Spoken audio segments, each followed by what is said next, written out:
launch as I strolled without a care, cause I'm going down the road to a brand new place, and I'll get there with a smile on my face. Yeah, so lift me up, I'm moving on, singing and dancing while I play my song.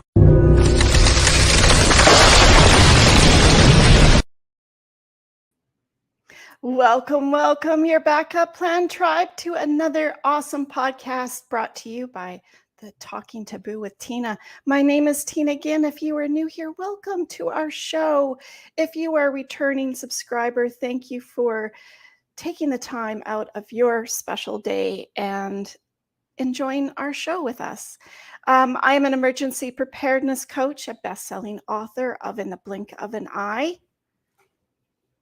That's how quickly things happen, just like that. It's in the blink of an eye that your life can change in a split second. I'm a financial expert and an app developer of Your Backup Plan app right here in Vancouver, BC, Canada. And if you are new to our show, we bring you this from Your Backup Plan app, and we focus on real, raw conversations with our listeners about their journey from a life-changing event in their life. What is Your Backup Plan app anyways, Tina? That's what people say to me. What the heck does that mean anyways? Well, Your Backup Plan app puts your life all in one place. So in case of any unpredictable circumstance, well, taking that painful aftermath out of the tragedy. And you might say, Tina, what does that mean? Well, it means that we can't count on anything in life. We are brought here on life to, at some point die, get sick, get injured, lose things in a disaster or a tragedy. Life happens. Shit happens, unfortunately. And sometimes, like Mike Tyson says, his famous quote is, "Everyone has a plan until you get punched in the mouth." Well, we think we have a plan. I talk to lots of different people and, oh yes, I've got my will. I've got everything organized. Famous last words. And that's when you get punched in the mouth, because it's not that simple.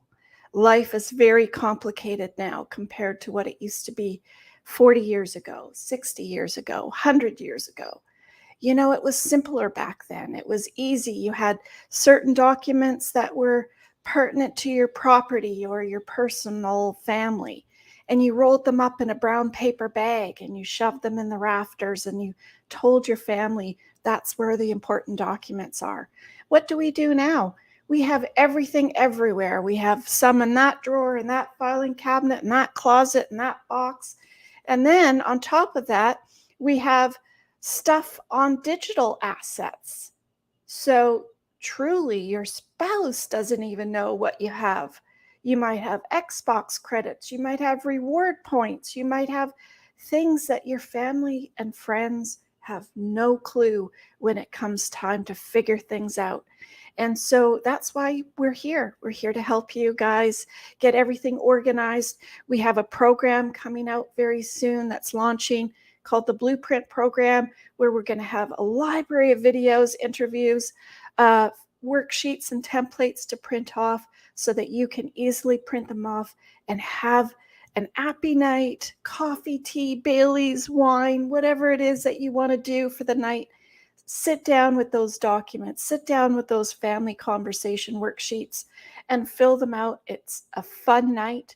It doesn't have to be difficult, and it definitely doesn't have to be taboo, so that we know amongst our brothers and our sisters and our parents and ourselves even, and our kids, what does that person want? Where is their stuff? Where do I find it? Even if it's a book with everything in it, where the heck is it? And where's their will? Because if they never find it, then you don't have one. So, there's that too. So anyways, let's get on this party started. Our topic today is I Don't Know What to Say, brought to a guest here from Claire, is going to talk about from New Jersey, United States, she's a very special person in my heart, a beautiful soul who's going to talk to us about all of her experiences in around grief and dealing with this trauma that has set into our family. What do you say to a family member, a friend, a distant relative? What do you say in all circumstances? And that's what we're going to talk about today. So I'm really super excited about that. If you haven't already liked or shared or subscribed, I get my hand out every time. Click on that bell down here. Click on the subscribe button right down here in the corner. And don't forget that you won't miss any of our shows. So if you are from United States or Canada, welcome again. It's one of our top 2 listeners, as well as Germany, Ireland, and the UK are rising up to their next biggest listeners. So I'd like to thank them also. Meine deutsche Freunde sind unserem Podcast willkommen. Wenn Sie Kommentar haben, können Sie gern Fragen stellen. Also danke für deine Freundschaft und danke fürs Hören, meine deutsche Freunde. So thank you again for listening, everyone. Let's get this party started. If you are found us, you are definitely here for a reason. You better listen because there's something in here for you, definitely, especially from Claire. She's got so many good tips and tricks for us, everybody. Just wait. So I'm going to bring Claire on, Claire Schwartz from New Jersey. And the crowd yells and screams. I don't need screaming. That's quite all right. Just the yelling. So Claire is from New Jersey, is a certified professional coach, a Reiki master teacher, a spiritual counselor, interfaith minister, and a grief and trauma healing expert with a BA in psychology, which always comes in handy. She is the owner and founder of Miriam's Wealth Healing LLC, based out of New Jersey, as well as an author of Putting Out the Fire, Nurturing Mind, Body, and Spirit in the First Week of Loss and Beyond. Wow. And you've got quite the story. There you go. There's the Putting Out the Fire. Awesome. And that's also linked down below for everybody. So I'm not going to say, Claire, where did all of this start? But I know it did start for you. You do have a background that's definitely worthy of talking about. Well, I want to give thank you, and thank you so much for having me, Tina. I want to give sort of the truncated version because spooling out the whole story can get kind of complex. I think it is extraordinarily important for those of us who do this work to tell why and where we come from. And you understand this because you talk about your story as well, is that level of authenticity is really important because it is part of the story is that very often we run into people who frankly don't get it. And that connection with whoever you're working with in your healing process is really important to know that I've been there.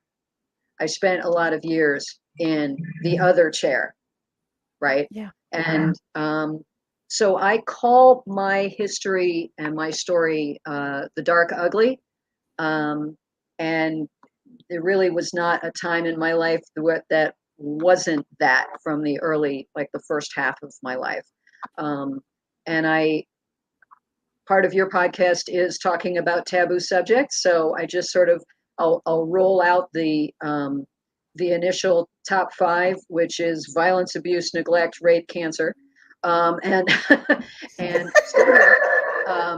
and you know it changes who you are, and it sets a certain course for your life. And so I was already dealing with all of those things in my mid-20s, and then in 1995, my mother died. Phone call at midnight. Exactly what you talk about. Boom. Life totally different.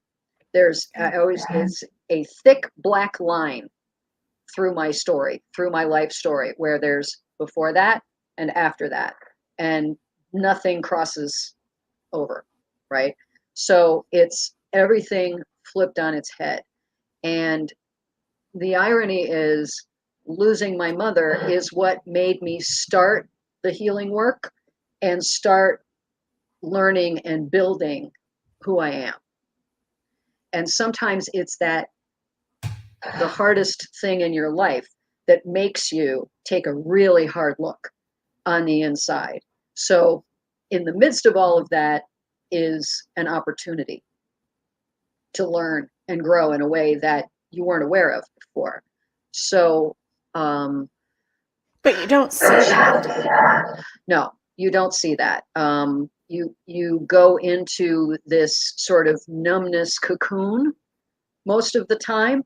And as somebody who lived in a very different kind of cocoon before that, that was sort of layered on top of that. I see that very often in my practice as well, where people, they come to me for one incident or one loss, but the more I start to take apart their history, their story, there are all sorts of other things from the past that were never unraveled and never dealt with. And suddenly the last thing happens, and that's the one that breaks the pattern. And you go, I can't do this anymore. And then what do I say? What do I do? Who do I ask? What do I do now? What I did in that first couple of months was just a small nervous breakdown. I had 3 months or so where I really don't remember much from that summer at all, where I couldn't work. I couldn't eat. I couldn't sleep properly. None of that. Nothing worked. Absolutely nothing worked. And yeah, sure, therapy twice a week wasn't working. Nothing worked. Then the numbness wore off. And I said, oh, well, I guess I should just go back to my life. And nothing, but nothing was the same. And so all of the reinventions started from there. And I talk about the parade of losses, which of course doesn't only include death. It includes, I lost a lot. I lost my childhood. I lost my innocence. I've lost my, over as the years progressed, then I lost my stepmother. I lost my father. I lost the house that I grew up in. I lost my job. Any disaster that happens can include a lot. I lost a group of friends that I was very attached to for a while. That sort of blew up in my face. And then my teacher died, my mentor died, etc. It just became this parade. And but with each one, the entire thing only matters if you build learning and purpose out of it. So that's my ethos. That's my calling. That's the reason one of the reasons I get out of bed in the morning is I've learned a lot, and it's not like I'm done. I don't know if we're done exactly. I have more to learn. I'm sure you do too. That's for sure. Yeah, right. And so, but we know some stuff, and paying it forward is the deepest privilege, to be able to say, you know what, a lot of people gave me a hand up. What can I do for you? Right. Yeah. If I put my finger up, can you mute yourself? Yeah. For what? I'm just wondering if the feedback gets less if it's only when I talk. I think it's coming back from you. Interesting. Okay. When you talk, it's fine. And now it's fine. But when I first start, it goes into this sound. But it's okay right now. But it's okay right now. Okay. But if I go like this, it's like I can't even say anything without it shooting back at me. But it's all right now. I don't know. Anyway, it's all good, people. It's all good. Sorry about that. That's it. That's it. That's it. So that's your background, of course. Yeah. And I do talk about the darkness in a lot of my shows. My analogy of the darkness is being put in a room because you feel you feel like you are in a prison. I feel like you're in a room with no windows and no light in the Yeah. room, Yeah. and you're trying to make way of escaping, but you're not sure how, and it's Yeah. dark, and you're just, clawing at the walls, trying to figure out where the window is that you can see light, or where the Yes. door is that you can open it and get that freedom again, because Yeah. it overtakes your mind all the time, sleeping, wake, it doesn't matter.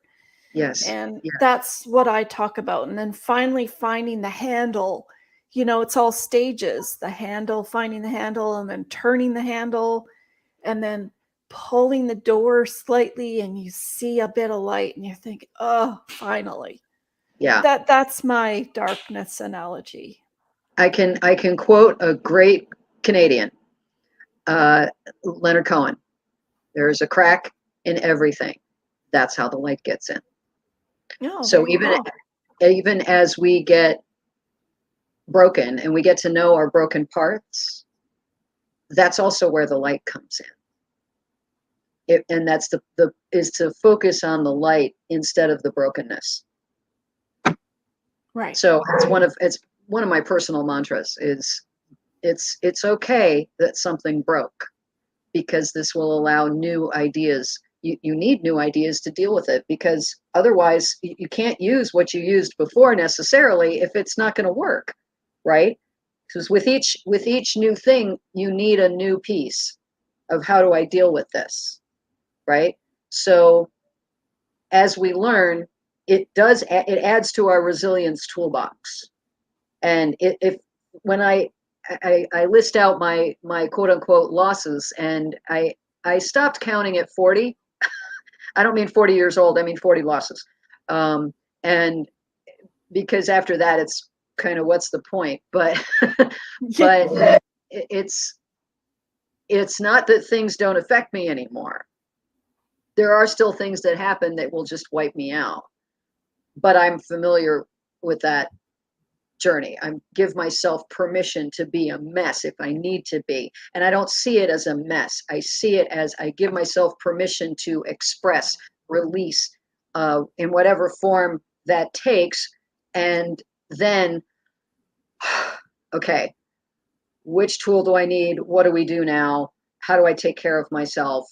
And what happens next?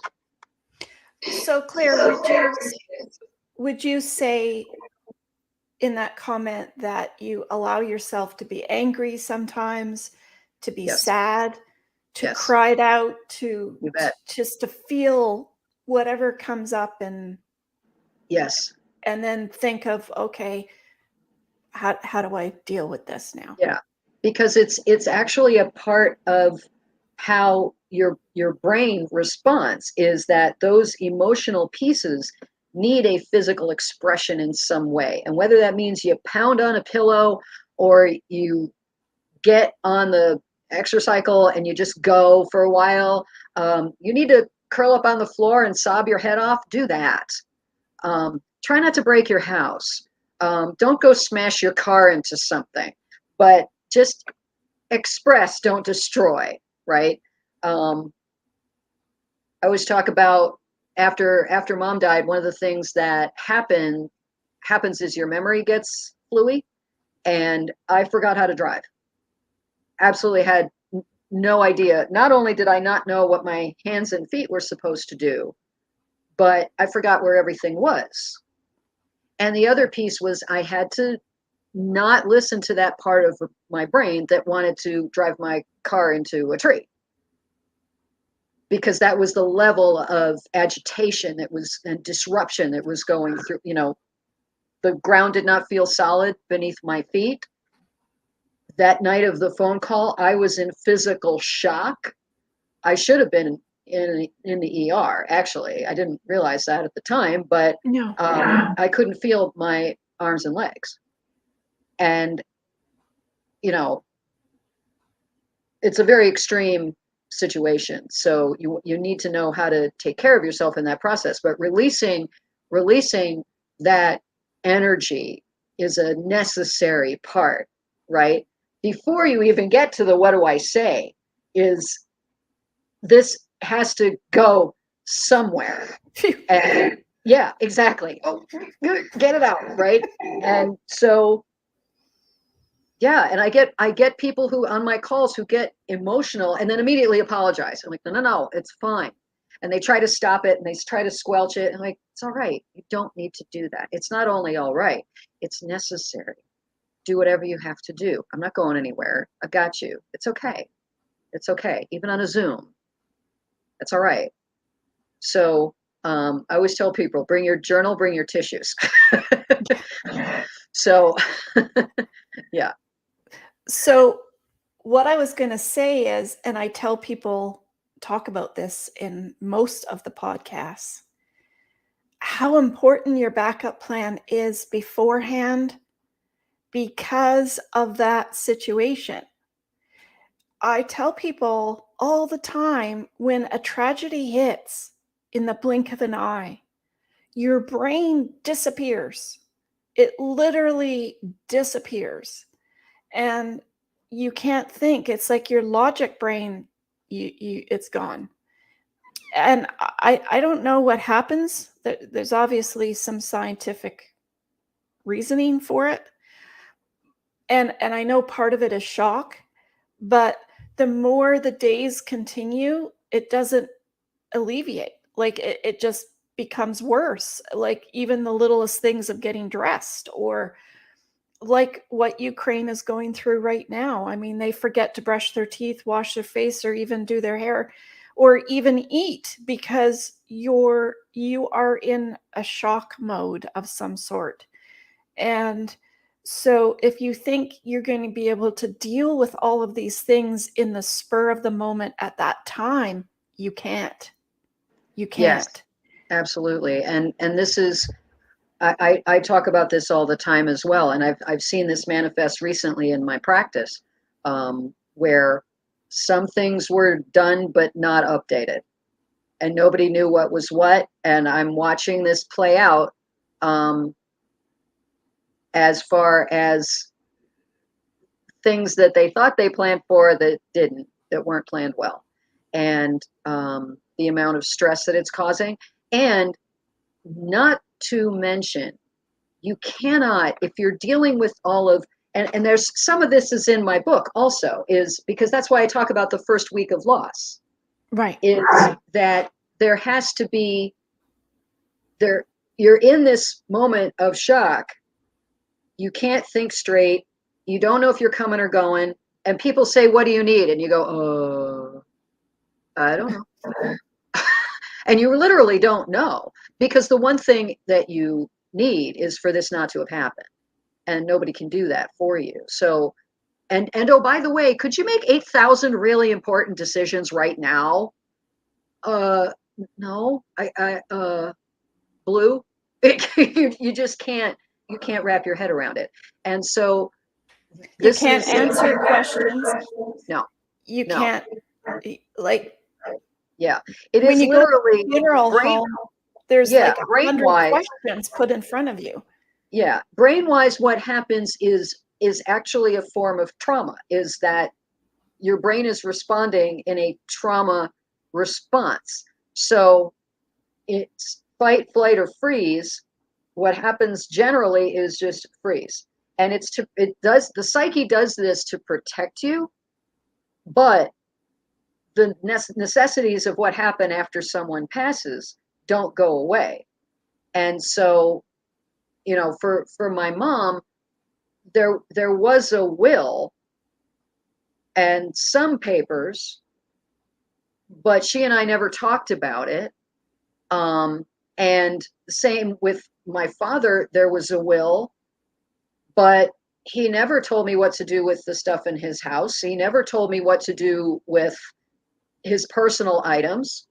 And he actually refused to discuss it with me. He would get upset. He would get angry, until I finally just said, you realize someday I'm going to have to figure this whole mess out. Mm-hmm. And it's going to really cause a lot of disruption. I'm an only kid. So it was all going to fall on me. So I said, you realize this is all going to land on my head. I'm going to have to figure this out. And his answer was, yep. Oh, okay. Well, then don't get mad at me when the dumpster pulls up, because that's what happened. Okay. Can't help you, because, so there are varying degrees, as you said. You think you're prepared if you have a will, but legal stuff is very, very complicated, and every state is different. And I live in one of the worst states for that sort of thing. New Jersey is terrible for this sort of stuff. And so just the peace of mind of knowing where everything is certainly a thing, but you want a professional who really specializes in this area to help you with the legal documents, right? And that's, people don't know what that is or where to find it or who to trust. And I always say, it's not your cousin's neighbor's real estate guy who might have written a will twice because they printed out something online, and you're like, so you don't know if all of those, and all of this makes the trauma worse, and it puts off the grief process. So you get stuck you're stuck in the grief numbness, and you can't, and then but the what do I say gets completely hijacked because you're dealing with all of this business stuff that you probably don't understand anyway, because it's complicated. And then maybe once all of that gets resolved, then your psyche goes, oh yeah, I'm still broken. Could you help me, please? Then it might start. So it goes through many, many phases, and everybody's journey is just a little bit different because it depends on their personal wiring. It depends on their history with that particular person or that particular incident, that particular loss, because of course, loss comes from many, many, many different sources. But right. So it's very, very personal and individual. Yeah. So what I was going to say is it's complicated in two ways, because if you don't have those discussions before the person has dementia or feels that they're getting, once they're sick, it's too late in any shape or form, because they want to fight that, that they are going to die. So you're not going to get anything out of them. So I talk about doing this preparation beforehand, before that occurs, so that they don't have those thoughts in their mind, because we all know at any age that we could go, or that we could get sick and be in a home, or even your wishes to what it is that you want to go to. If you had Alzheimer's, or do you want to stay with your family? Do you want to go into a home? What kind of home do you want to go into? Yeah. All of that kind of stuff, as well as your funeral. But if you don't do it ahead of time, then it's too late. I say to people, like I've talked to clients, they're beside their mom and she's dying, and she still doesn't want to tell them where her bank accounts are, because she's not going to die in her mind. Why are you asking me? That type of thing. So it's too late. So there's a time of doing it and a time of saving a whole swack of money by being prepared, because you're not searching and spending money on investigating and researching and time and cost off work and things not working out and people not getting back to you and not knowing where their bank accounts are. And I didn't talk about this in particular was in the Ukraine, where they're bringing people into camps and taking away all their documents of who they are and their cell phones. But if you had your backup plan, it's going to sit up there and wait for you when you get back, and you'll have all your stuff back that they took. So, the war is a different animal, of course, but it's funny how I kind of prepared this so that it doesn't matter where you are, you can access it. Anyway, I just wanted to input that because people don't realize how difficult it is putting all this stuff together if you are going through the trauma. And when you're going through the trauma, it's a fight in the family, perhaps, and the relatives, and the argumenting, and people believe that they deserve this and the rest of the family doesn't. And even if you're all by yourself, then you have to figure it out by yourself. And it's just a mess. And when someone is passing away, you shouldn't be worried about that. You should be present and concentrating on getting them better. Yeah. That's my whole purpose, and getting people better prepared for all of this grief that they don't realize is going to hit them hard. Yeah. Yeah. And it's an added layer of complication is that families are often messy before this happens. Yeah. And so, most of the grief and loss industry, if you will, is directed towards folks who have lost someone who is beloved. Not everybody is that lucky. And so families are very complicated.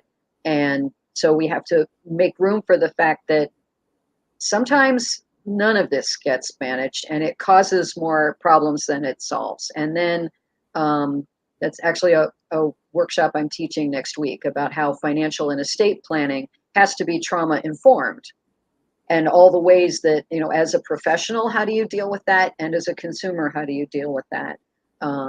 So that's actually a topic that's very close in my psyche right now. But so the what to say piece becomes, how do we, there's so many facets to that. We could talk for at least 3 hours just on the communication piece, right? Yeah. I was thinking about this morning, is that the most important conversation we have about this, about any kind of grief and trauma, as it is with anything in life, the most important conversation that we have is with ourselves. That little voice in your head, which some people think means you're insane, but that's a separate thing, is that we all have that inner voice. That's what I mean. What do you tell yourself in those quiet moments? How do you speak to yourself? Oh, damn it, Claire, what are you talking about? Oh, wait, oh, hello, what was that? No, okay, let's look at that. And so how we talk to ourselves about the trauma we've survived, and all of the many tentacles of that, the guilt, the blame, regret, the sledgehammer that we beat ourselves up with, the framework that we put around it, is hugely important to how we navigate our healing process and therefore our lives. So there's certainly that piece, which is, again, not something that gets talked about. There's a million articles about what do you say to a friend. I'm like, well, okay, a grieving friend. Yes, I get that. Okay, what about someone who is not grieving? What do you say to someone who's really angry? What do you say when someone, you say, well, what do you need? And there's that blank look. People don't know what they need. Like I said, they need it to not have happened. But how do you actually help? Yeah. And what do you not say, which is a whole other podcast. I think a hug is the first thing they need. And yet, I've made that mistake where there are people for whom a hug is a boundary violation.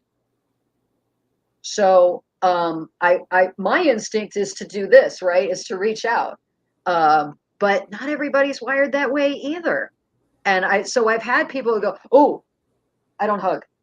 Oh, sorry. And so ask, would you like a hug? Would that be okay? Because not everybody, and sometimes touch is very volatile. And so a touch might set them off, or maybe a touch feels dangerous. So ask. And it's hard for those like us that love to be touched or hugged. Well, and yet there's also when I'm reaching out to someone, then I'm reaching out, but I've learned to ask because I've crossed that without meaning to, where somebody said, "Ooh, and I've actually, oh, great, I made it worse. Sorry. Let me rephrase. Then you can't unhug it, right? Like, oops, sorry about that. And yet for myself, if I'm ready to be comforted, that's great. But I always say, unless I'm angry. Don't touch me when I'm angry. Hug me later, but make sure don't touch me when I'm angry. It's a whole different puppy. It's a whole different. So there's that, for us, of course, that's a natural thing. Oh, here are the guys. Oh, not always, not always. And so it's everybody's different, right? So, and then just in the practical of just being in the room sometimes is enough. And not making assumptions, not making judgments about what, I'm going to go do this. Well, okay, hold on. Would it help if I did this? I notice your sink is full of dishes. Would it help if I did those for you? Or, the garbage is overflowing. Would you like me? Is there anything you need an errand run? Something picked up? Can I grab a platter of food? People always show up with a ton of food, most of which goes in the garbage because it's too much. But what would actually be helpful? And to make suggestions instead of assumptions. And Right. sometimes I find that folks are most grateful for someone who's just there. And then something comes up and they go, oh my gosh, I forgot to do this. I don't know how that's going to happen. And you're like, I can do that. And you're just there for whatever they need. Boom, hop to it. Yeah, you need me to go to the store? Yeah, cool. What do you need? So it's to be available and flexible and compassionate for where they're coming from because they don't know. In that moment, it's the numbness. It's the numbness and shock of too much information, too much overwhelm of the moment, right? So, Claire, how long do you think this lasts? The numbness? I'm gonna give a very unsatisfying answer. It depends. Because I've seen people because the numbness is there to protect you. Your psyche just automatically knows there's a shutdown valve in here somewhere that keeps you safe to a certain extent. That's what it's designed to do. And sometimes when that starts to wear off, whole new waves of emotion will hit you. And you can actually feel worse because the things that weren't being held back are now presenting themselves and knocking you down what feels like for a second time. So it can be 3 months, 6 months. After my mother died, I asked a friend of mine, when am I going to feel normal again? Because she had just lost her mother. And she said, oh, give it a year. And I went, a year? I don't even know what day it is. Are you kidding me? A year? And it just feels like forever because your sense of time is completely wonky. Technical term, wonky. But True. so it can be, isn't it? So it really depends on the individual situation. I would say if you remain completely numb and unchanged for more than a year, then you haven't gotten any sort of help or support, that's a time to really say, I need help with this. I need help with this. Because each journey is different. Each journey is different. I could see as well if you reached the 3-month mark, even if you felt like you weren't, you felt like you wanted out of that prison, but you just can't seem to do it, that you reach out for help, I would probably assume. It's less about the calendar and more about what you're feeling. I mean, if you're still, my nervous breakdown lasted 3 months, but I still needed a hell of a lot of help. But like I said, I don't remember big chunks of that. Big chunks, pretty much anything. I have a few stray memories from that summer, but really not much at all. It completely disrupted my basic functioning. I could not function. So once you start to crawl your way out of that, and some people go back to functioning, but not really. So when you notice that it continues to disrupt your life, and some people don't notice. I've had folks come to me and say, you know, I've just had this realization that my temper has changed, my boundaries have changed, I can't focus at work, I'm snapping at my kids, I'm not sure what's going on here. And then they have a realization that it's connected to a loss that they've never addressed. And you go, oh my gosh, that's a really great insight. How long ago was that? 10 years. Yeah. So it goes under, but it doesn't go away. It doesn't go away until we bring it back out and we really work with it, look at it, examine it, treat it gently, heal it up. And, you know, even if the wound you think it's healed over, but underneath it's not. Underneath it's not. So that top layer needs to be cleared off, and it needs to be very gently cleaned out. And then it will heal properly. Like a wound does, it grows back from the inside back up to the surface. Just like a physical wound, that's how emotional wounds heal. So it's just got to be tended to. So by covering it with a whole bunch of Band-Aids doesn't work? Nope. It's unfortunately not that simple. Yeah, for sure. Yeah. So question, what about, is it okay to say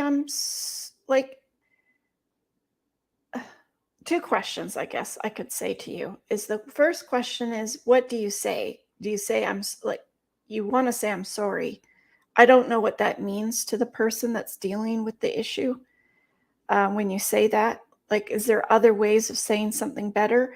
And the second question is, how long do they,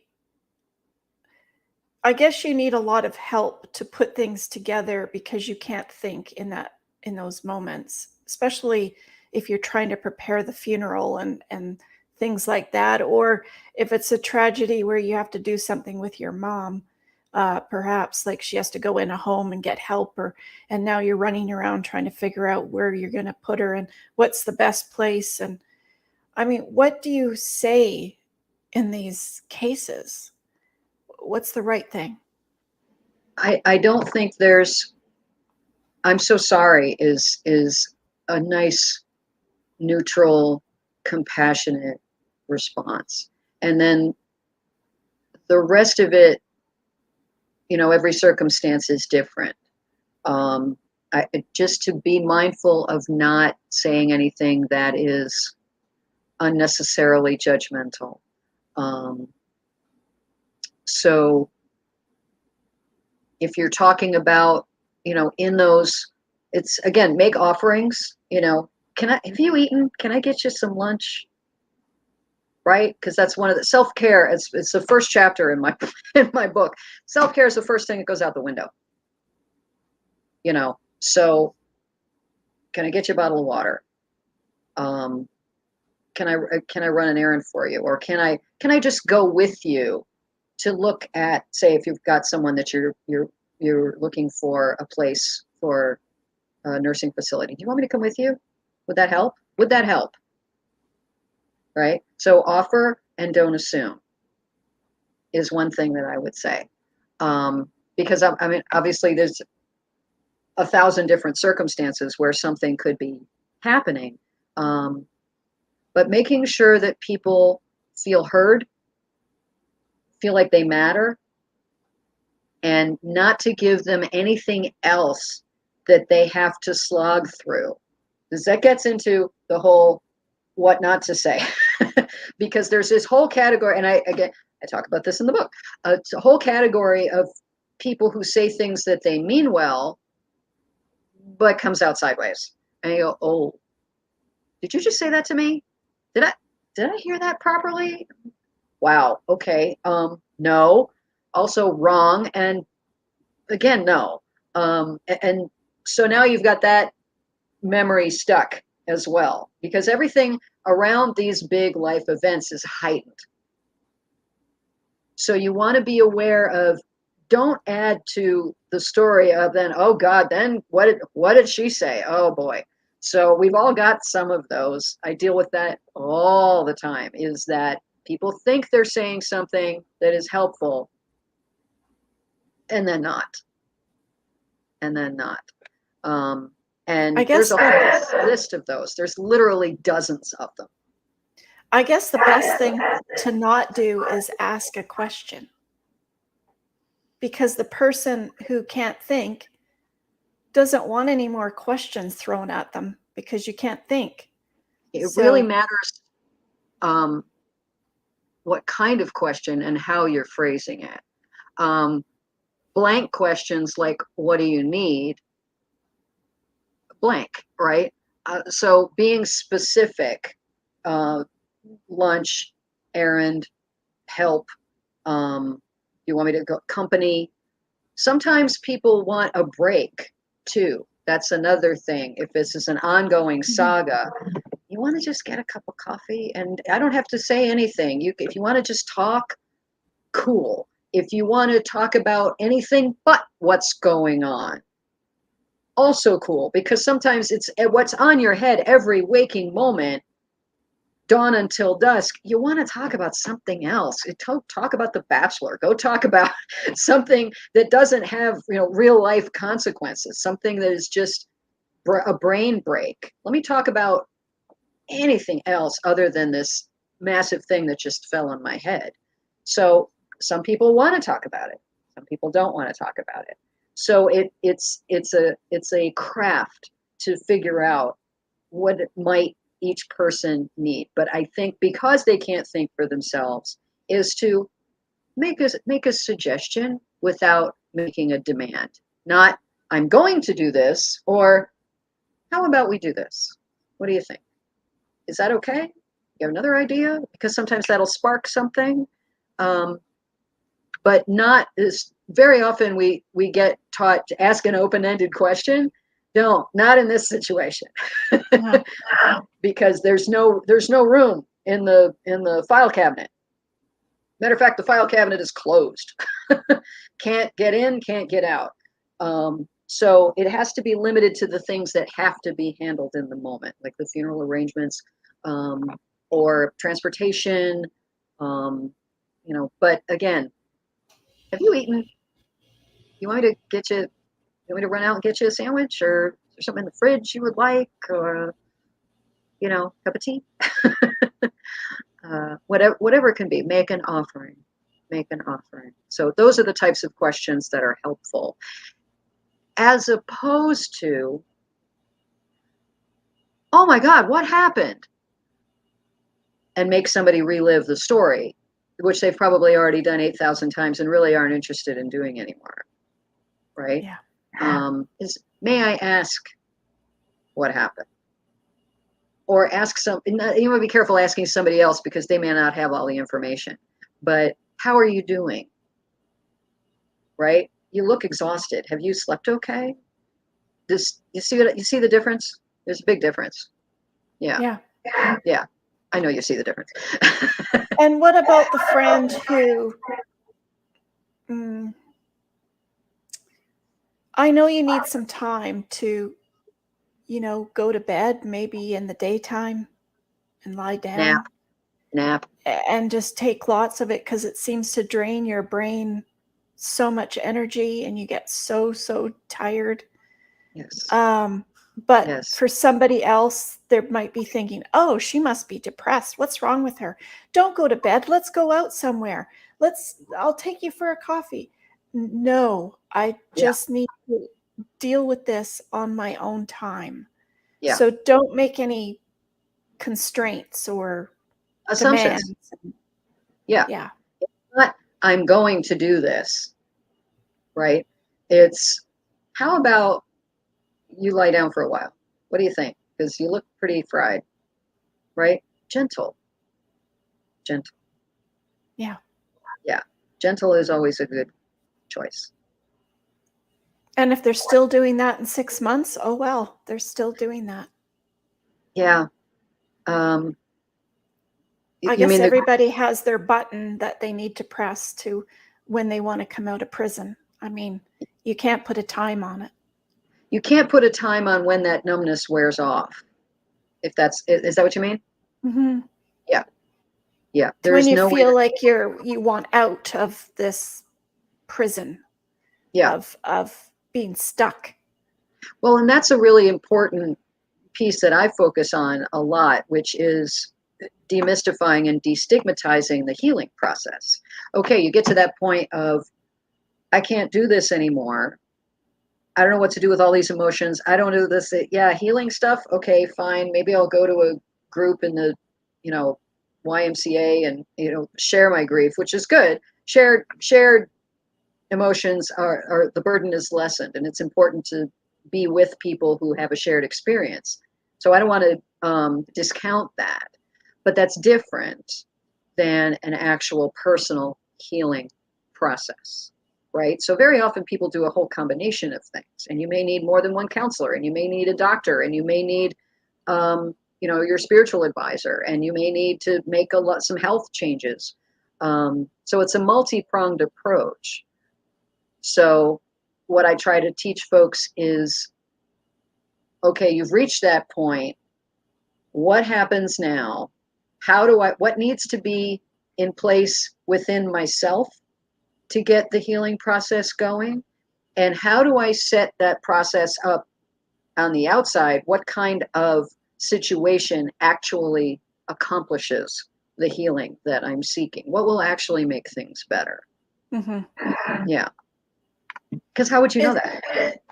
Is there a difference that you've noticed with clients if it's a spouse that's passed away or a partner than a family member or something?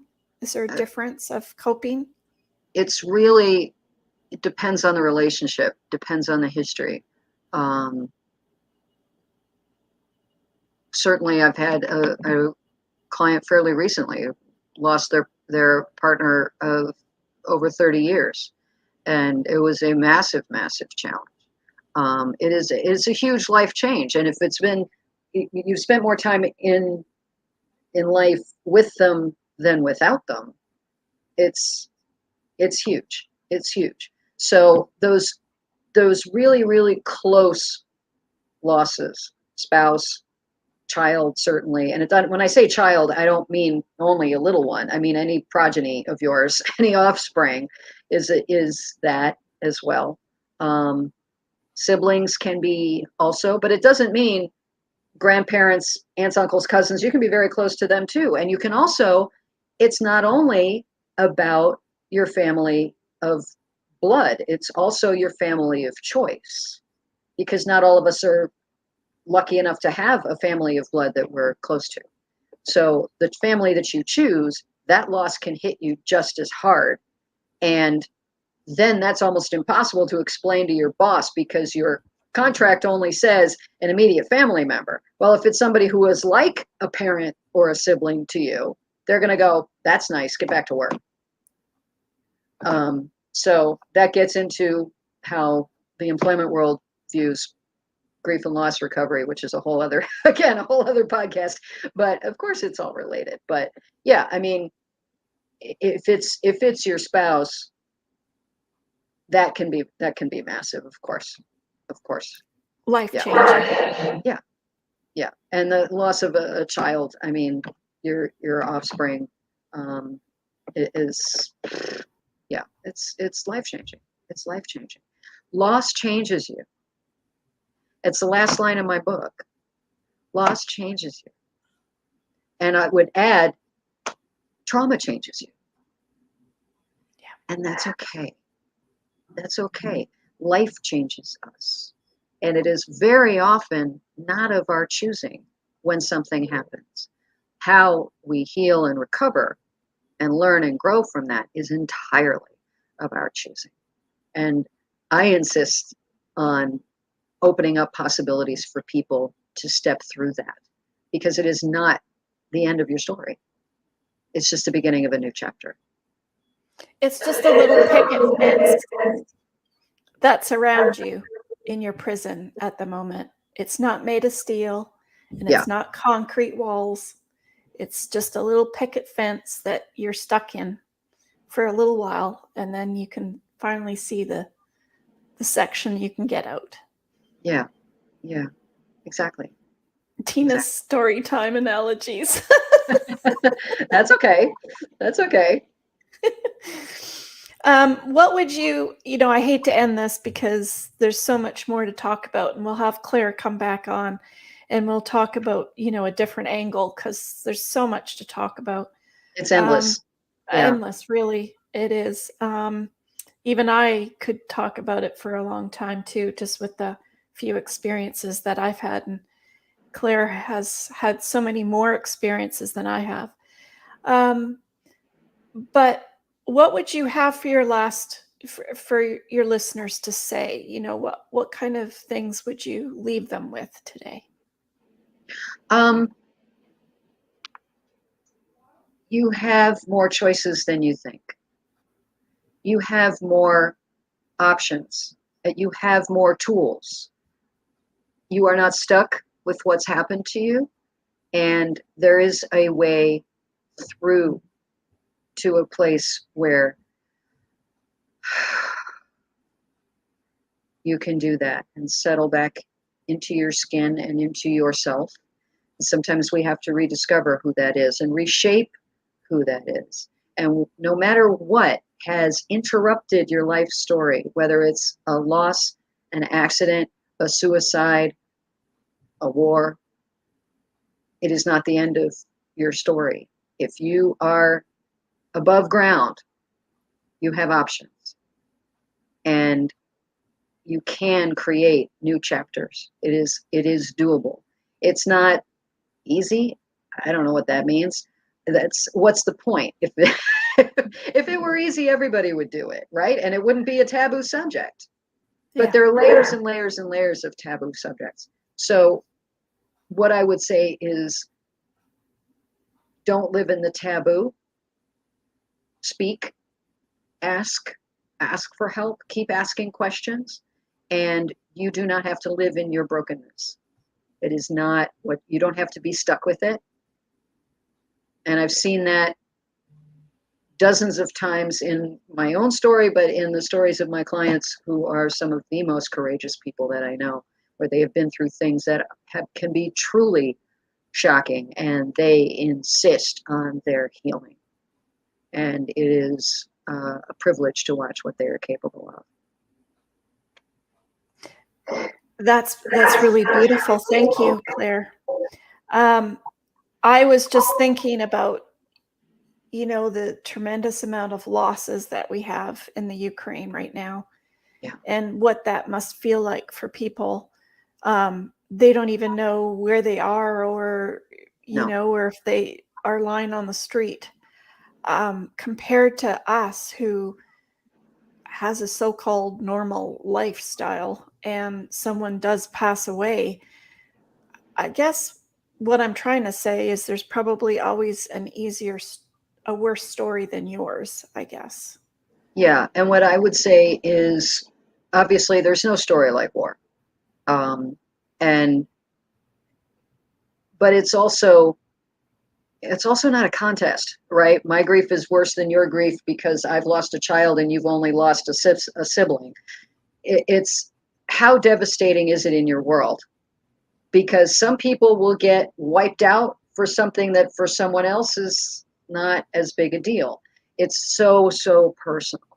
But I would put things like war and 9/11 in their own categories. They do just not the same thing. And so it's whole other thing, not to mention what our service folks go through. Yes. Yeah, whole other thing. whole other Fighting thing. 24/7, even when they're Yeah. sleeping. Yeah, and then they come home to a whole new battle. So, yeah. Yeah, and stuff that's stuck in their head. Yeah. Left with. Yeah. I don't want to compare, you lost your dog to losing your spouse. I don't want to compare grief, because we Yeah. all have the grief compared to how much love there was. That's what it's based upon. Yeah. But at the same time, I think we have to be grateful for whatever that situation is in our journey, that Absolutely. whatever that looks like. So, and I know how Absolutely. hard that is to be grateful when something tragic has occurred. It's, Yeah. the first thing you'll say is, Tina, why am I grateful? I want to say, why did it happen? Right? Yeah. Yeah. It just a sidebar about our animal companions. They are also family. And, sometimes when there's the loss of a spouse, the dog or the cat is your last connection. And very often I've had that in my practice, where suddenly the animal is what got them through the loss of their spouse. And then once the animal passes, it's now I have no companion. So and they're reliving the loss of the spouse, and they're losing their support as well. So it's just, I would say fur family, but that leaves out, fish and birds and reptiles. But I mean, wherever you put your family is, when we don't have them, it can be devastating. And I'm picturing these families, sheltering in a train station with their 2 kids and the dog and the little carrier. I'm like, oh my God, I'm sorry, what am I complaining about? I'm out of cucumbers. I'm like, no, it doesn't equate. It doesn't equate. And so, it's a human tragedy. It's what's happening over there. Yeah. And yet there are more tragedies around the world that happen all the time that we're not aware of. This is just on our news screens right now. But there's always tragedy somewhere. And There sure is. And so we count our blessings all the time. Yeah. Yeah. Well, thank you, Claire. Thank you so very much for coming on the show. Thank you for coming on. We'll have Claire come back and talk about some more. Definitely. Thank you. Mm-hmm. Please take a moment and subscribe to the channel. And don't forget to look up Putting Out the Fire with Claire there. It's on Amazon, correct? I actually ask people to get it through my website. Okay. Yeah, the website should be in the bottom. It's You in Can the Heal Your description. Grief.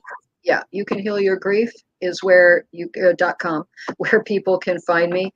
The book is there, the blog is there, and also you can schedule a call with me at no cost if you just want to have a conversation and explore the options of if you want to work together, see if it's a fit.